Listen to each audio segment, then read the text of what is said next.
Welcome everybody to the third installment of the Sara Turnbull Visiting Designer Speaker Series. We're really excited to have Favianna Rodriguez here with us today. Before we start talking and she gives a presentation, I'm just going to hand it over to James Mahon, the Dean of Arts and Humanities. James. Thank you, Dave. Hello, everyone. I'm James Mahon, Dean of the School of Arts and Humanities here at Lehman. I'm delighted to welcome you to the third speaker in the Sara Turnbull Visiting Designer Speaker Series, a series that features some of the design industry's most significant and diverse voices, with a focus on how design can impact social change. The series is generously supported by the Sara Turnbull Foundation and is hosted by the Lehman College Art Gallery and the Department of Art at Lehman College.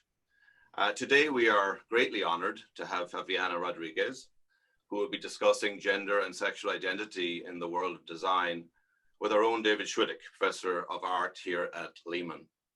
Before introducing our speaker, I would like to take the time to announce, especially for the students in our audience, the Sara Turnbull Design Fellowship,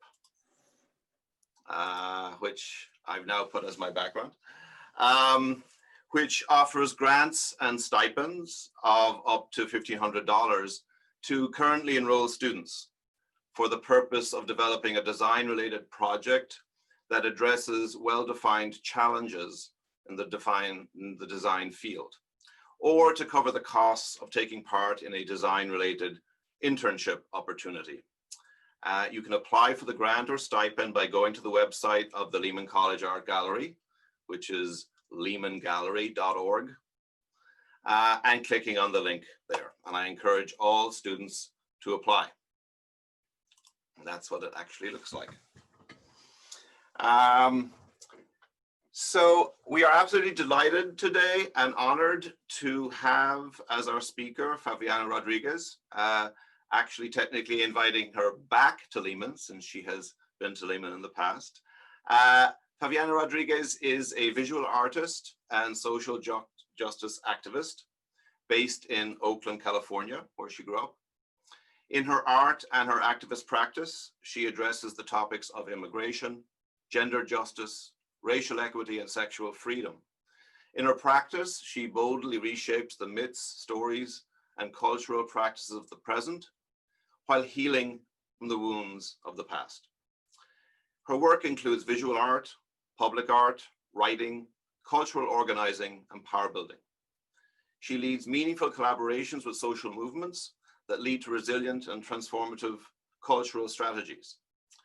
In addition to her extensive studio practice, she is the co-founder and president of the Center for Cultural Power, a national organization igniting change at the intersection of art, culture, and social justice.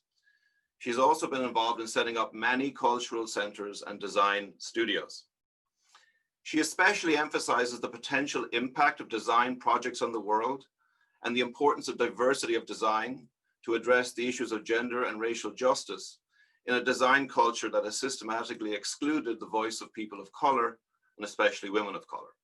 She trained as a printmaker, which she holds is a more democratic medium for art, and which has been used throughout history as a tool to expose the truth and fight for justice, as for example in the political posters of the Black Panther movement.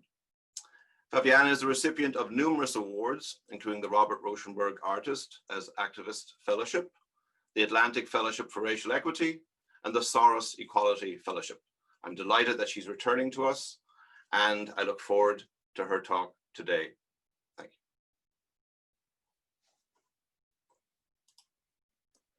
Thank you so much, James. I really appreciate it. Before we get into the talk, I just wanted to say that we're open to questions from the audience. We're going to hold the Q&A period until the very end, but feel free to ask questions at any point, then I'll just collect them and we'll kind of go through them at the end.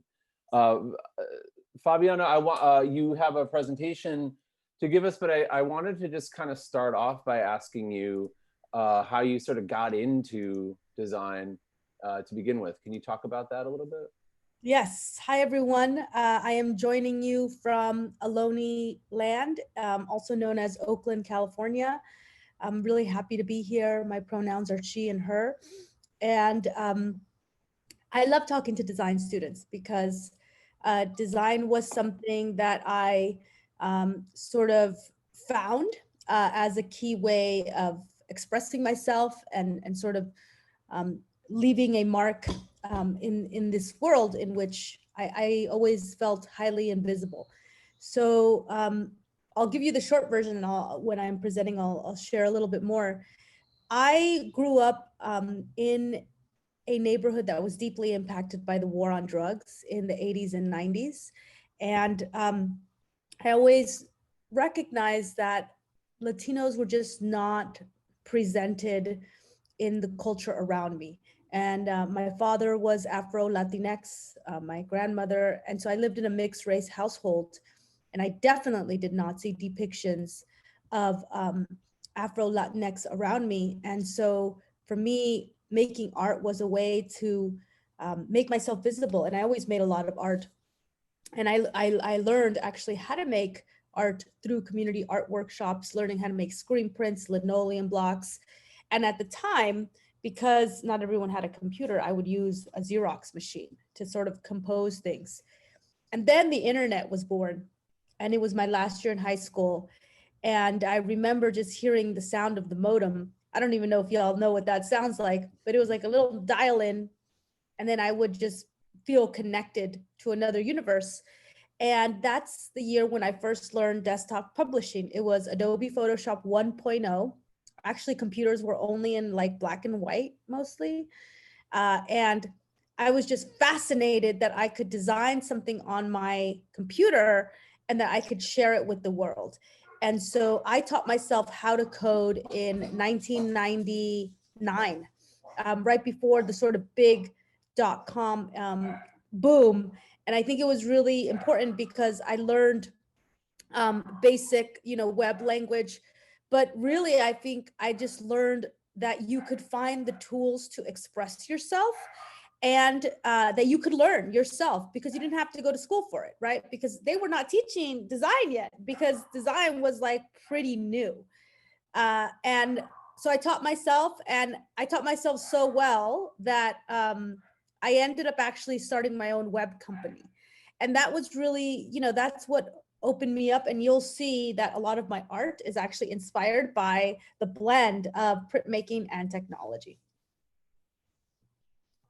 Great, great. Yeah, so that's how you got into it. So tell us a little bit about what you've been working on during your career and how it sort of intersects with activism and. Great. And then should I go ahead and start my presentation? Yeah, go for it. Yeah. Great. Yeah, because I'm a visuals. I'm gonna walk you all through a bunch of like concepts. And just so you know, I've designed all of my slides, meaning a lot of my slides are my own work. They are the way that I really want to express myself. So let's go ahead and do that. Okay. Great. Can everyone see a culture is power slide? Yes. Great. Great.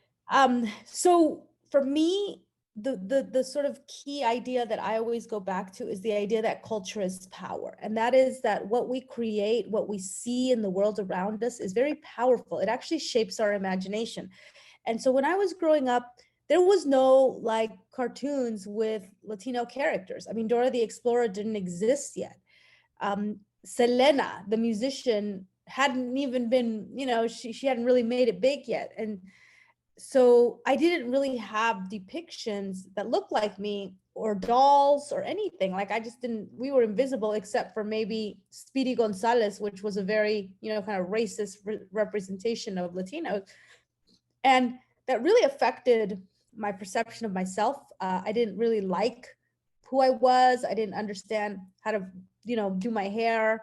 I didn't really understand my culture or what we ate because all around me was predominantly white culture.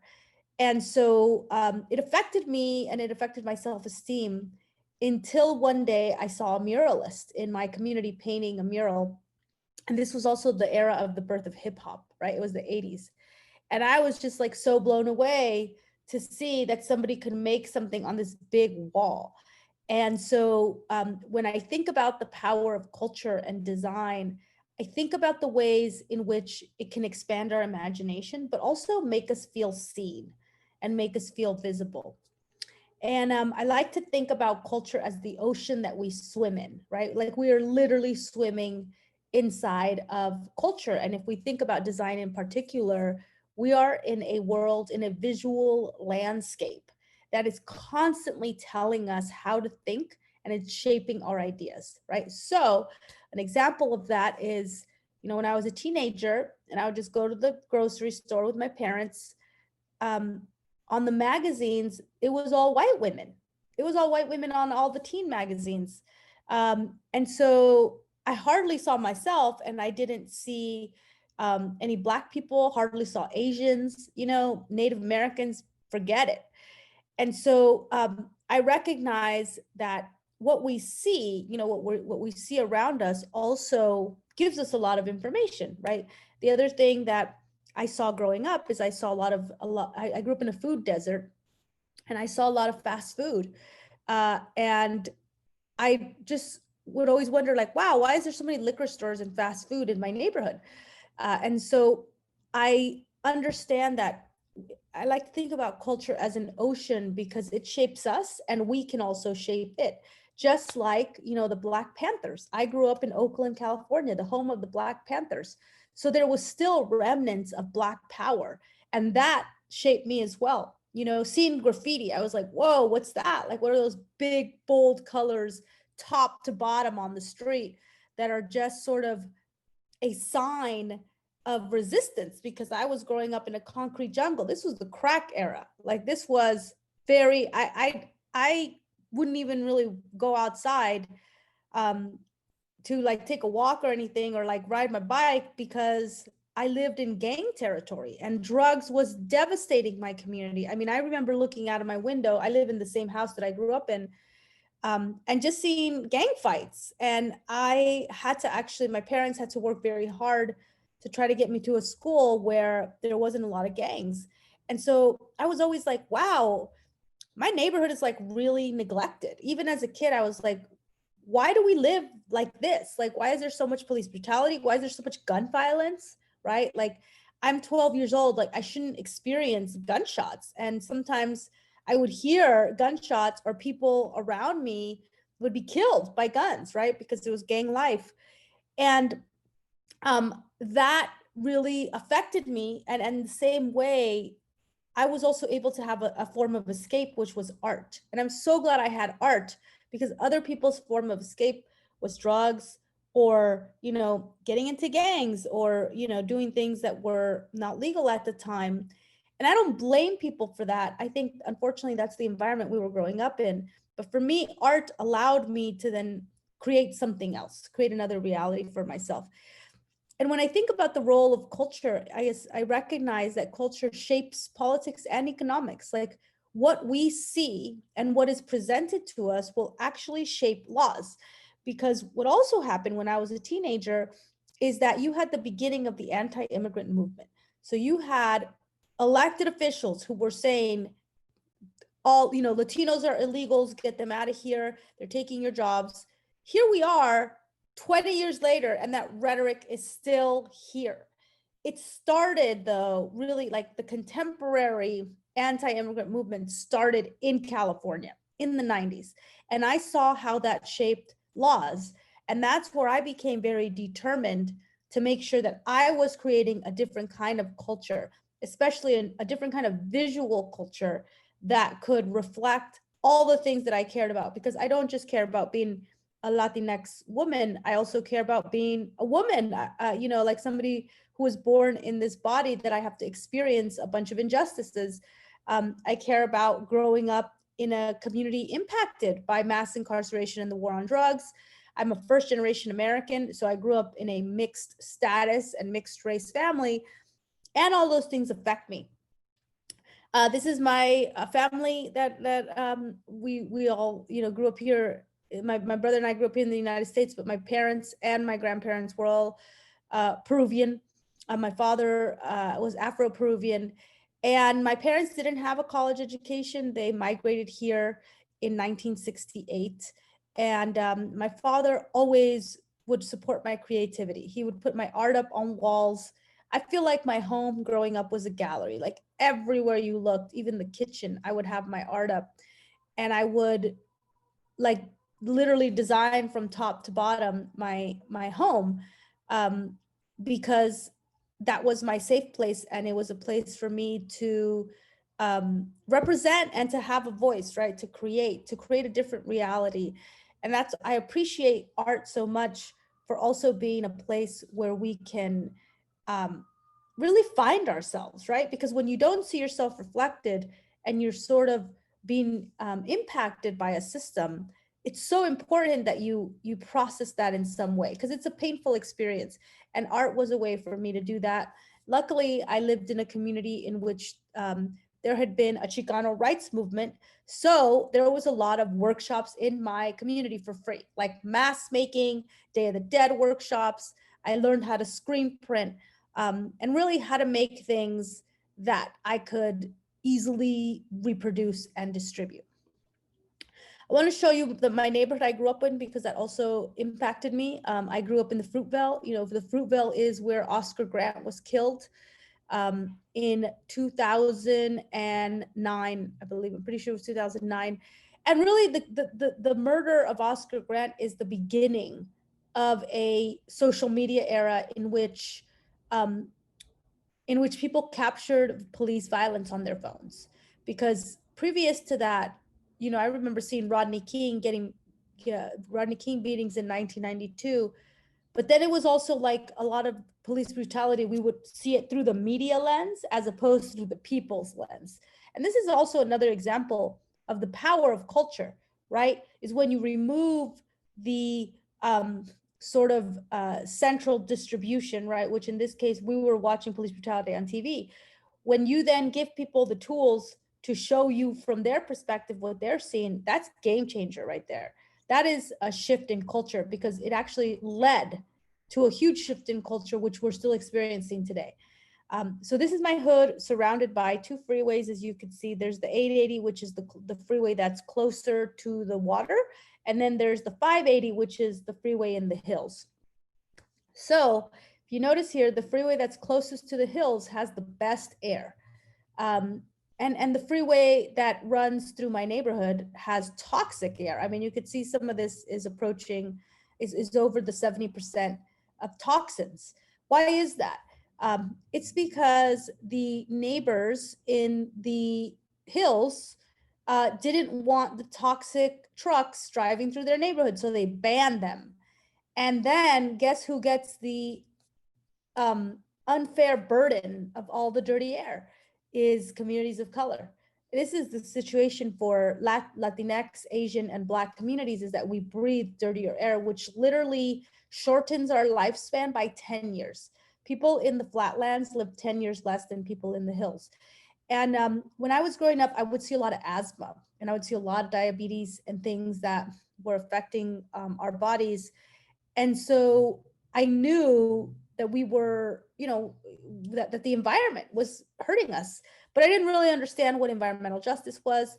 But this is one of the reasons why I am such an environmentalist, is because I know that, you know, when people talk about climate change just doesn't happen. It just doesn't happen on its own. It requires for people to take oil out of the earth, usually in communities of color. And guess what? They have to burn them somewhere. Like they have to be, somebody's going to be affected. And that's communities of color. Overwhelmingly, in this country, at least, and actually in the world, communities of color suffer the most from oil extraction. And so this shaped me tremendously. And so when I talk about what are the things that I make today, what are the things that I design, a lot of the things that I design are the things that I experience in my life, because it's not about one thing. It's about all the intersections of things. My inspiration came tremendously from the Black Panthers, because I saw their imagery and stuff on the street. You see my image there of the Panthers, right? Great. Sometimes it gets stuck. Yeah. And so for me, it's design is about perspective. It's about what you're seeing that you can share with others. And unfortunately, the primary perspective we see today, and I saw for years growing up, is the perspective of white cisgender men. And when you only see the perspective through one lens, you're actually not seeing reality. You're seeing a distorted reality because we all have different perspectives, and it's the composition of our perspectives that actually creates reality, right? Because, you know, I'm going to experience the world through a very different lens. And so for me, design is about really bringing your whole self into the process of creating and really honoring your perspective, and allowing for your perspective to lead the way. One of the things that, I'm gonna now move into really what specifically my gender work, and specifically, I've been tremendously inspired by feminist movements, but I would say the one that most has inspired me has been the Me Too movement. And it's inspired me because it shows me the power of story. So, you know, today we're talking about the power of design and visual culture largely, but there's a power to the story as well. In reality, we have power in many ways. We have power with what we create with our hands and how we use our voice. And similar to the Black Lives Matter movement, telling stories is important. We have to be able to talk about what we've experienced and tell those stories, because in telling those stories, we can shift policies and we can help illuminate patterns that may not have been illuminated before. In this case, it's not that sexual harassment didn't exist. It's that we needed the stories to illuminate and to help us actually feel as a society just how deeply, deeply embedded this is. You know, if you remember my slides, culture, politics, economics, the political sector hasn't changed when it comes to Me Too. I mean, there is literally a Supreme Court justice and a president with massive, massive claims and stories of sexual assault and harassment. But culture has changed, and it's changing, and it's always going to be moving faster than politics. That's why I love being an artist, is because what we make is actually the beginning of the normalization of an idea, right? And when an idea becomes a law, that means that that the final manifestation of that idea has been codified. But we create the idea and we normalize the idea as artists. This is something that I always like to use for myself in my artistic practice, and that is that how is my art helping people take action, but also how is it spurring new ideas, right? Often when we're taking action, we are taking action to say no to something, right? So we're saying no to the climate crisis, no to police brutality, no to sexual abuse. But we also have to be about our yes. Like, what are we saying yes to? What are the big ideas that we want to embrace? And I always, as you know, an artist designer, I'm about the ideas. I want to depict the kind of world that I want to live in the future, that I want people of all genders to thrive in. And so for me, the world of ideas is very important. This is some of my work. My style has just evolved a lot over the years. I think that the main thing that has really informed me, though, is composing with an intent to communicate power, right? Like, I want to show power, and maybe it's because I didn't feel powerful growing up, but in my colors, in my use of lines, I'm communicating a sense of boldness, and also, you know, as an artist who was trained, I was trained in what I would call mediums that are about the people, right? The people's mediums. I was trained in screen printing, in Xerox. You know, I would make my Xerox flyers for all my marches, cutting little things out and then sizing them and then gluing them. I always learned that the power of the black line, that the black line brought things all together. And so you'll see that a lot in my work. So a kind of key moment for me was coming out about my abortion in 2012. And I came out because, first of all, I had an abortion when I was 21 years old, when I was in college. And, you know, growing up in a Latinx family, my parents never talked to me about sex. On the contrary, a lot of the messages that I got were keep your legs closed, don't get pregnant, don't let anyone touch you. Very pain-oriented messages, right? I didn't have joy-oriented messages. I didn't have any messages that really gave me agency or just taught me about how do you have sex in a way where you you're communicating and you're getting your needs met, but you're also able to communicate your yes and your no. So unfortunately, I was not able to communicate what I didn't want, and I ended up getting pregnant when I was 21 years old, my third year, and I had an abortion by myself. It was a very scary moment. And my partner at the time just kind of like disappeared, was not supportive, which kind of goes to show you like what kind of partners I was choosing. And that is all related to the fact that I just did not have anyone showing me about how to have healthy relationships. So I had unhealthy relationships. One of them ending up in a pregnancy. So what I thought about at that time, well, first, it took me 10 years to come out about it, right? 2001 to 2012, 11 years.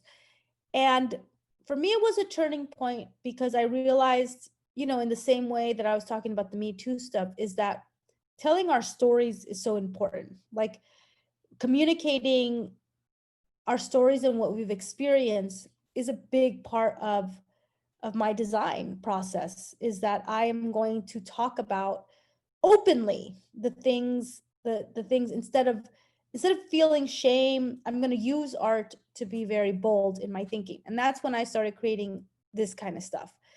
And this was a turning point for me because it really I sort of came out of the closet about a lot of things.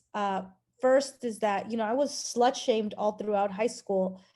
And I even was in a book about like how slut shaming really affects people. But then I was just like thinking to myself, you know what? I'm going to embrace my sexuality. Like, I'm going to like play with that definition because all my life, well, all of my early teenage life up until the time I was 20 has been defined by me being small and not owning my sexuality, and on the contrary, allowing others to define it, but also, just kind of being quiet when the state tries to mess with my rights, right? Because, we can talk about abortion, but when you talk about abortion, also there's a lot of abortion that happens in this country. One in 3 women have an abortion before they're 40. And, of course, it's not just women who have abortions. People of all genders have abortions, but the data is that counts women indicates that 1 in 3. That's a lot. And yet the policies, it's just like, I'm just like, wow, how do all of these like men in office like decide policies that is affecting so many people? It's ridiculous. So I just became more bold in my work, and my work was a way to break my silence and to actually say there's no shame in having an abortion. There's no shame in being sexually active. There's no shame in self-pleasure. We actually have to break that conversation open because it's actually hurting people. Not only is it leading to unwanted pregnancies. I mean, if you look at unwanted pregnancies in the Latino community, and I think similarly in the Asian community, you can actually trace that a lot of the reasons people get pregnant is because of lack of information and lack of knowing how to be sexual, right? Like how to actually exert your sexual rights, which means that it's not just about consent, it's about being able to say, hey, I actually only want to have sex for joy, not to reproduce, and therefore let's use these things XYZ, right? Around this time, I also came out as queer. It just was a moment for me to kind of tell my story, because up until then, from 2000 to about 2012, I was definitely making art, but it was always about politics, right? It wasn't about my personal story. It was about, the war, right? Because remember, we were in a war. It was about gentrification, racial justice. And then I just realized that, like, I can't go on making art without actually sharing my perspective on why these things, I can't just say, be pro-choice. Like, I actually should talk about my experience, because that makes it so much more powerful. And also, in that, I believe we carry our ancestral trauma in our bodies. And, when I think about, as a womb carrier, when I think about what has happened in my family, there's a lot of womb trauma. So my mom, when she first migrated to the United States, she was in an abusive relationship, and she tried to get help, and the church, she was pregnant, and the church really encouraged her to give up her child. And my mom did. She gave up her child for adoption. And we didn't know that she had a child for 31 years. I didn't know I had an older brother for 31 years until he found us. And so I recognized my mom had womb trauma. My grandmother has womb trauma from sexual assault. And so I just, for me, the work that I make is about healing from that, but also naming that, depicting that. So it's not just about, and it's not just about my pain, it's also about my joy, as you can see here.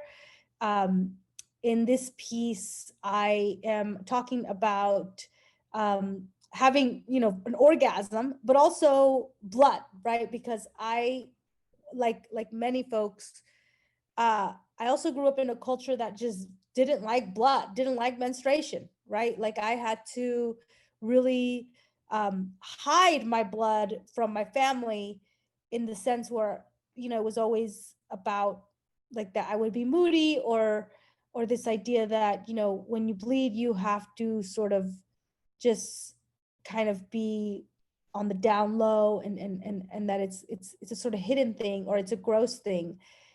And so all of those things I'm unlearning, and I purposefully put them in my art in order to destigmatize them. You'll also notice, for somebody like, I grew up without computers. I learned how to make art with my hands. When I started using computers from 2000 to 2010, I mastered it. Like, I can do anything on a computer. But I got tired of looking at a screen for my art and for work. So a lot of what you see here is all what I would call analog, right? Is basically me cutting paper and gluing it. However, I draw my concepts first on my pad, my Procreate pad, and then I print out my designs, and then I use those as a guide for cutting my paper. So I go from digital to analog to digital. I just go back and forth. But I really love the feeling of carving, of gluing, of putting things together. This is another one of my pieces, Rise Up for Justice, Down with Machismo.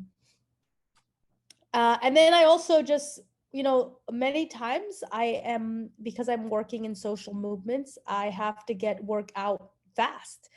And in that case, what I do is I make a lot of my textures in analog form, and then I import them over to my design program, and I mess with them. So I really love this going from digital to analog, because it helps me, working with your hands is so important, and actually starting with your hands, starting in the physical realm is important before going over to the digital realm.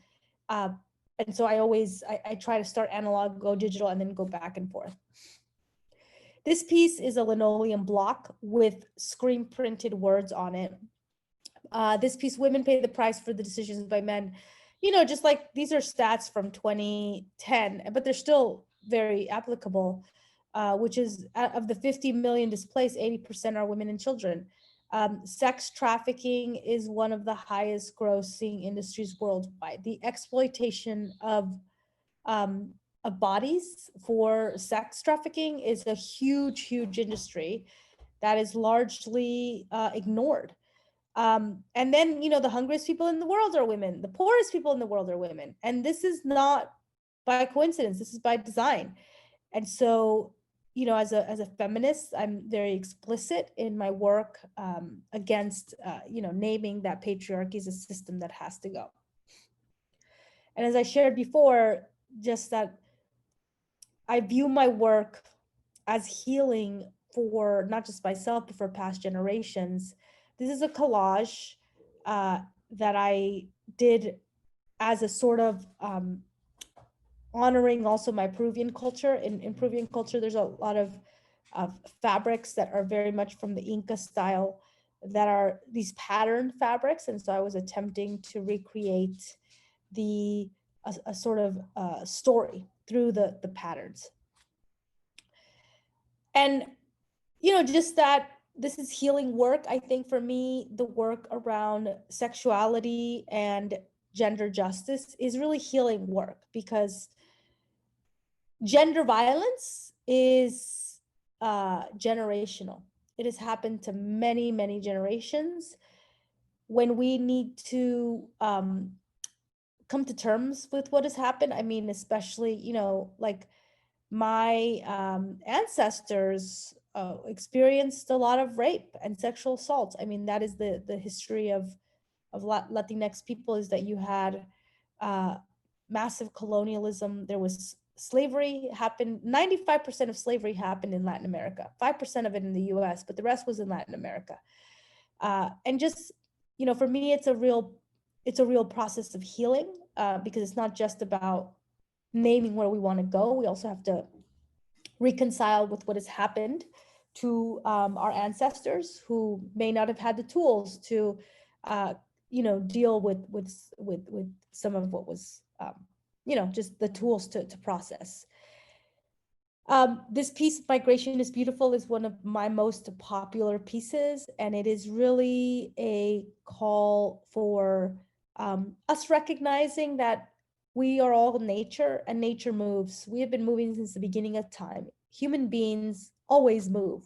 We are migratory species, just like birds, and we've been moving since the beginning of time. And so it's unfortunate that we live in a world in which the movement of people is criminalized, even though the Western colonial powers ravaged the world. The reason we have migration is because the colonial powers stole resources that affect us to this day. As I was sharing with you in an earlier slide, I grew up in a food desert. So for me, food justice is very important. Latinx workers are the main ones who are working in slaughterhouses, the meat industry, which is also, creating havoc in the Amazon. So I'm a vegan, and a lot of the art I do is about being plant-based, being a woman of color who's plant-based, and how, a lot of our cultures were plant-based. We didn't eat, we didn't destroy the animal kingdom the way we do now in our ancestral traditions. These are more of my collages, and this one in particular, Eco-Femme, is really representative of my intersection of ecology and feminism, right? This is a term that Judy Berry would talk about, and really just say that environmental devastation is the result of patriarchy, because men treat the planet the way they treat women, the way they exploit other races, is the extraction of everything we can make in the service of a greedy few.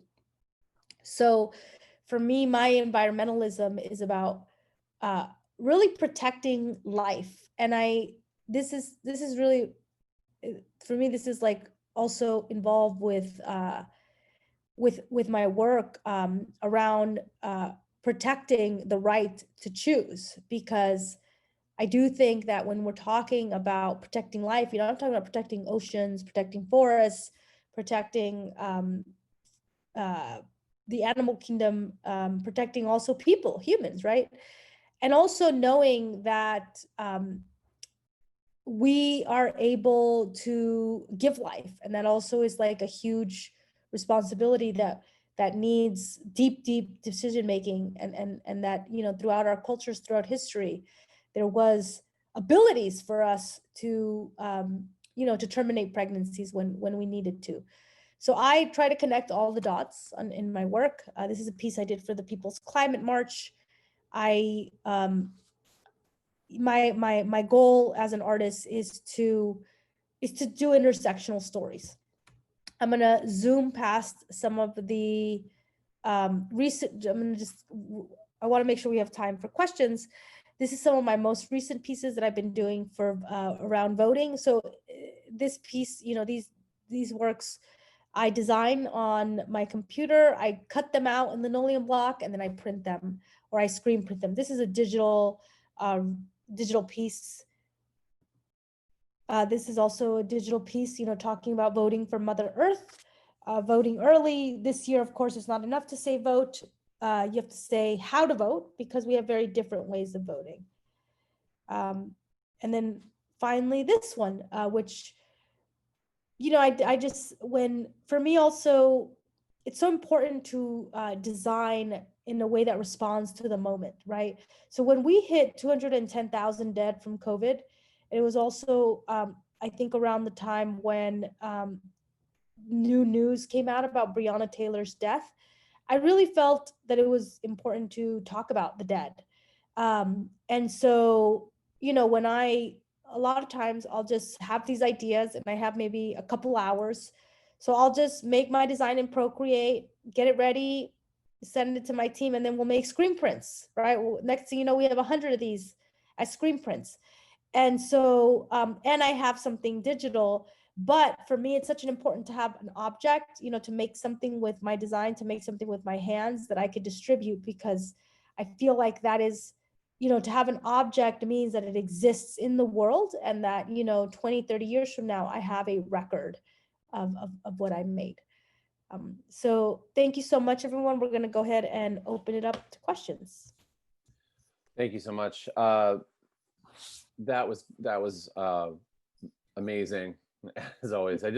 I have a couple questions personally from you. I'm just want to say, though, first, I'm really in awe of your work, and have been for years. I've been like following you, and you've just been like this amazing rise in what you're doing, and I take a lot of inspiration from what you do.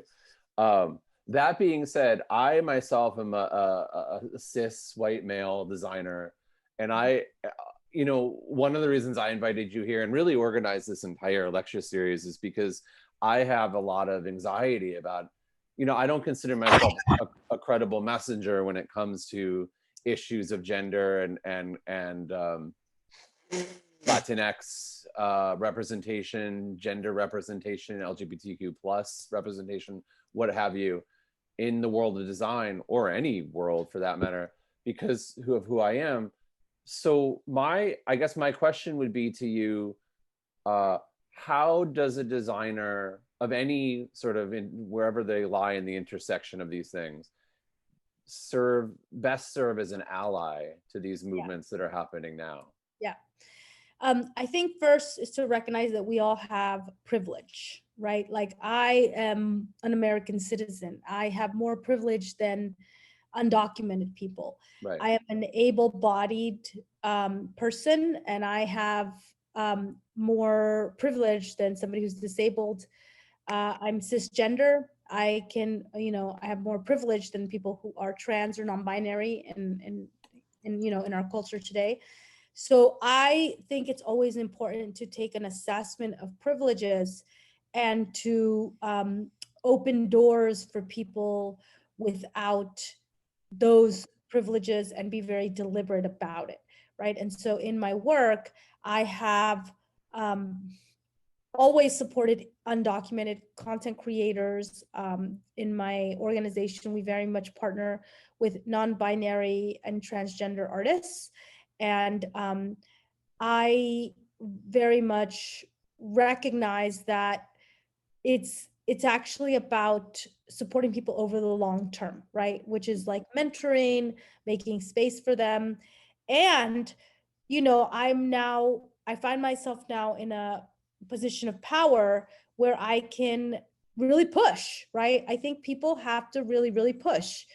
Any chance I get, if I'm on, a panel of all artists and I'm the only woman, I'll say, why am I the only woman here?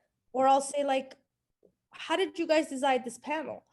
Or I'll say, why are there no Black artists on this panel? Where, or if we're talking about, if we're talking, having a panel on gender, I'll be like, we cannot have a panel of all cis people. That's just not okay anymore. Right. So I think it's important to always be in practice allyship from whatever perspective you are able to, after you take an assessment of where that is, because it happens, it can, even in this today I have a home. I'm in a region where there's many houseless people, and I weave it into my work, right? So I am constantly trying to see where there are other opportunities I could open up for people. Just like learn, show up and learn and understand. I didn't understand too much around how disability showed up in the entertainment space, right? And I realized, I was like, wow, Hollywood is so freaking ableist. And so now that I work with people in the entertainment industry, I'm very deliberate to make sure we have ASL translators, I'm deliberate in that. Yeah. In fact, it's interesting you mentioned that. One of the things that we wanted to do for this series is, because it's about inclusion and diversity, is to include people that can't hear, right? They're unable to listen. And then of course people can read lips, but it's a less than conceit. So we were looking at options for Zoom, like how do you use Zoom and how can you do captioning? And it was extremely complicated and arduous and couldn't ultimately work for a few different reasons. So that was just like one issue we were trying to tackle while doing this. And it's just like, there's the software, Silicon Valley is not there yet. It's like, I have another question here. Artists are often described as predicting the future. However, I think most of us live in the past, while artists are bold enough to look carefully and critically at the present and share with us what they see. My question, Favianna, you have also leveraged design tools and strategies to communicate. Do you feel a tension between presenting yourself as an artist or a designer? For you, is there a distinction? Yeah. So no, I don't feel a tension. I used to, when I try to keep things separate, because for 10 years I had a design firm, and so I was a designer for hire. I'm no longer that, because I was like, wow, like all my best ideas are going to clients, and I just, I'm not an idea factory either. So I decided to stop. I decided to more like just focus on my own design work and like really think about how different forms affect different people. So I'm now doing short films. I think that social media is its own requires its own design, mobile stuff.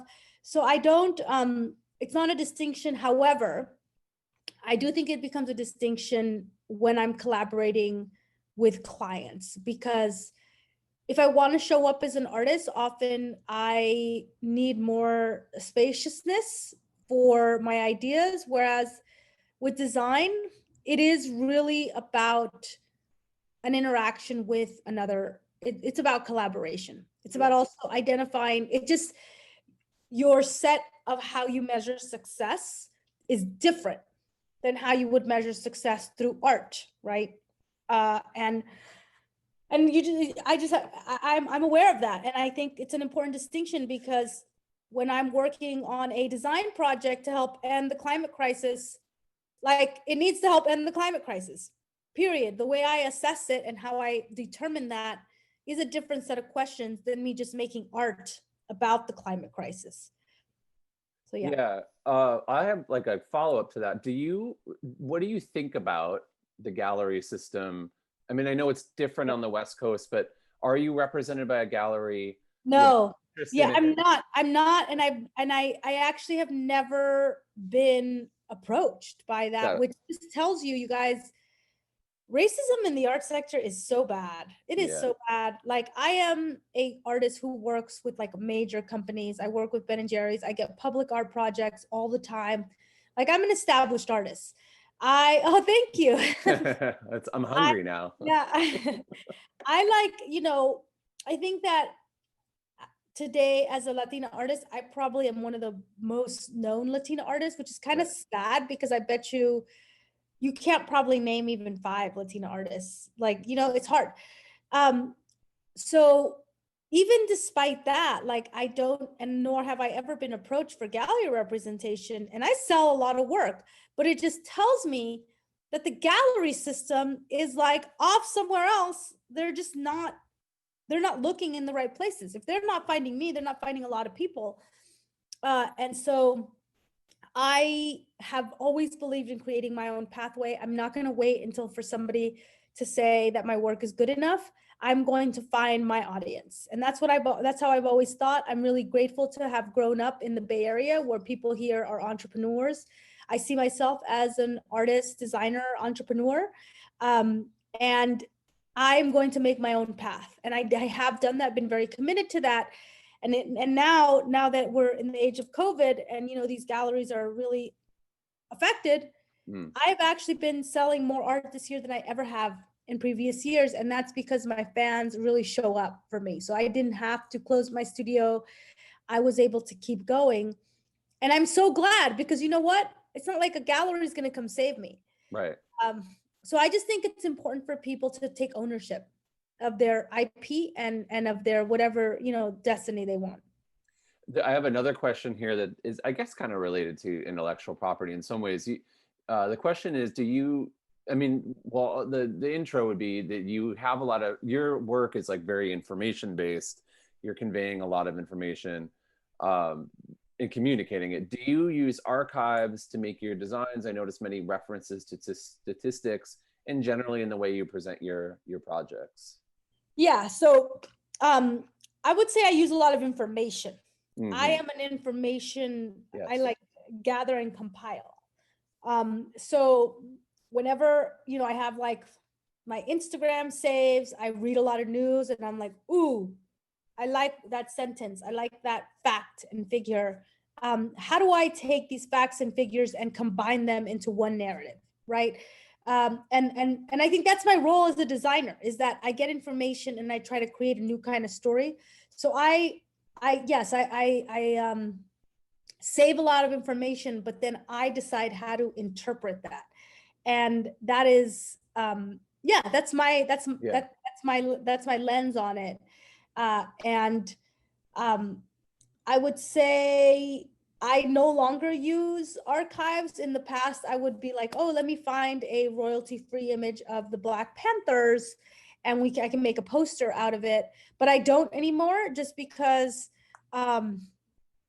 it's just so hard to get permissions. So I just always just try to make my own. I get inspired by it, but then I try to remix it. Yeah. Do you consider yourself an influencer? I know that's a dirty word, Yes. but No, I do. okay. I do. Yes, I'm an influencer because I can help shape. I have a lot of influence now. I do. Yeah. It's like I have to own it. I have a lot of influence with my organization, with my social media account, and so I very much think about what I'm going to post. Like, I'm like, how am I going to talk about, like, today I'm going to make a voting video. So I have my Biden Harris shirt. Nice. I'm going to make a video about all the things I care about as a California voter, and just kind of demystify the whole process. And so yes, I take that responsibility very seriously, and I spread the word on all the things I care about. I have one more question and it's kind of a weighty one, so you can, you can answer it how you feel, but it's about policy design. We both agree that culture is, it's really, like, as you said, we're swimming in it. It's part of the environment we're in, and it's really one of the reasons that we've survived as a species, right? It's how we learn, it's how we evolve. It actually has effects on our evolution, on our genetic evolution, right? Of course, It's been documented, right? So I want to talk about design's role in culture. You mentioned, where you live or where you grew up is in between two giant freeways, and the freeway by you, has trucks on it. The other one, the communities, they're banded together to ban trucks, which is a policy change, right? Climate change, for example, I think since like the 90s, we've been told that climate change begins at home, right? It's like, recycling and not using plastic straws. And it's, in other words, it's the individual's responsibility, right? But the fact is that this problem is a global human problem, and it requires governments, massive scales, to change the policy. Absolutely. So my question is, like you said, culture shapes laws, and I actually consider laws to be a part of our culture, right? And it shapes us. And in fact, RGB believe this as well, right? That you change the culture with law. What, as designers, like, what can we do to influence policy or even help design that policy? Yeah, we have to tell the stories of who's impacted by that policy. When we're talking about climate change, we can't talk about rising sea levels. You have to talk about the kids who are breathing the dirty air. You have to talk about Flint. You have to talk about, you have to tell the stories of those affected. As human beings, we want to hear human stories. Right.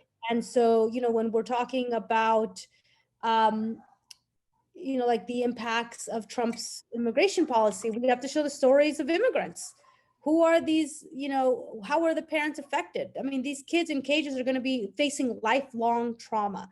So I would say, do your research, but also show from the perspective, but also show a solution. I think that it's not enough to talk about the problem. Right. Propose a solution, and the solutions are there. If we want to talk about climate change, we have Green New Deal. There is so much you can do with Green New Deal, right? We can talk about moving off of fossil fuels. I always encourage people to provide a solution in your design, because otherwise we're lingering in the pain as opposed to moving from the pain to the solutions. And I always think that those closest to the pain are closest to the solutions. So this is why I said, get the stories of those who are impacted and find a way to depict them. And then finally, I would say is that policy is completely shaped by culture. Yeah. It is like, it's like the more you can normalize an idea, that idea will eventually become normal, and so it'll be codified. Yep. But for many times that idea may not be normal. So imagine 10 years ago we were not using gender pronouns, right? And now it's normal, right? Things can be normalized, but it's about kind of showing that concept in as many representations as possible. Well, Favianna, thank you so much. I just want to say again, it's really an honor. It's like a high point of my year to speak to you. I know that's not saying much because it's been a terrible year, but this is like the high point of my year so far. You're one of my heroes. So thank you so much for meeting with us today. I know, you've been an inspiration to me for the last over a decade now. I know you are to our students. So thank you again for meeting with us. And I appreciate it. I gave everybody your Instagram account information so they can follow you. Your shop is up here. Yeah. Okay. Great. Yeah, we'll eat ice cream. Yes. I promise. Yeah. I promise. Thank you again. And thanks to everybody for coming, and James Mahon for introducing the talk. Thank you so much. Yeah. And we will be posting this up on the gallery website pretty soon, a couple days. So thanks again, everybody. Thank you so much. Thank you. Bye-bye. Bye-bye.